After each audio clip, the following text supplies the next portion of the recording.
Bayangan di balik cermin. Suatu malam yang kelam di sebuah desa terpencil di tanah Kalimantan Selatan, seorang perempuan bernama Maya pindah ke sebuah rumah tua yang diwariskan oleh neneknya. Rumah itu terletak di tengah hutan yang gelap dan sunyi, jauh dari peradaban. Maya merasa ada yang ganjil dengan rumah itu sejak awal, tetapi dia tidak mempercayai isu-isu supernatural yang beredar di desa itu. Setelah beberapa minggu tinggal di rumah itu, Maya mulai mengalami peristiwa yang menyeramkan. Suara-suara aneh terdengar di tengah malam, bayangan misterius melintas di balik jendela, dan perabotan rumah sering berpindah tempat tanpa sebab yang jelas. Maya merasa ketakutan dan terisolasi.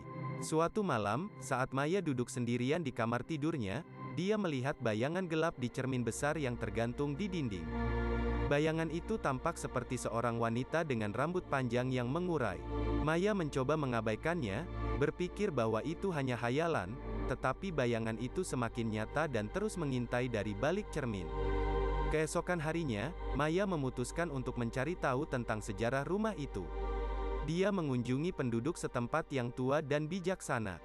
Orang tua itu menceritakan kisah kelam tentang seorang wanita muda yang dulu tinggal di rumah itu.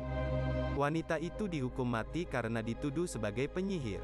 Sebelum meninggal, wanita itu mengutuk rumah itu dan berjanji akan menghantui setiap orang yang berani tinggal di sana. Maya merasa gemetar. Dia tahu bahwa bayangan yang dia lihat di cermin adalah roh wanita itu. Dia merasa terjebak dalam kutukan rumah itu. Tidak ada jalan keluar, kecuali menemukan cara untuk mengakhiri kutukan tersebut. Maya meminta bantuan seorang dukun yang terkenal di desa itu. Dukun itu memberitahu Maya bahwa dia harus melakukan ritual pemurnian untuk mengusir roh wanita itu dari rumah. Ritual itu harus dilakukan pada malam bulan purnama di depan rumah, di tempat roh itu pertama kali dikutuk. Pada malam bulan purnama yang berikutnya, Maya mempersiapkan semua peralatan yang diperlukan untuk ritual tersebut. Dia menyalakan lilin dan membaca mantra yang diberikan oleh dukun. Saat dia berdiri di depan rumah yang gelap, suara angin berdesir dan bayangan wanita itu muncul di hadapannya. Maya tidak gentar, dia menghadapinya dengan keberanian dan keteguhan hati.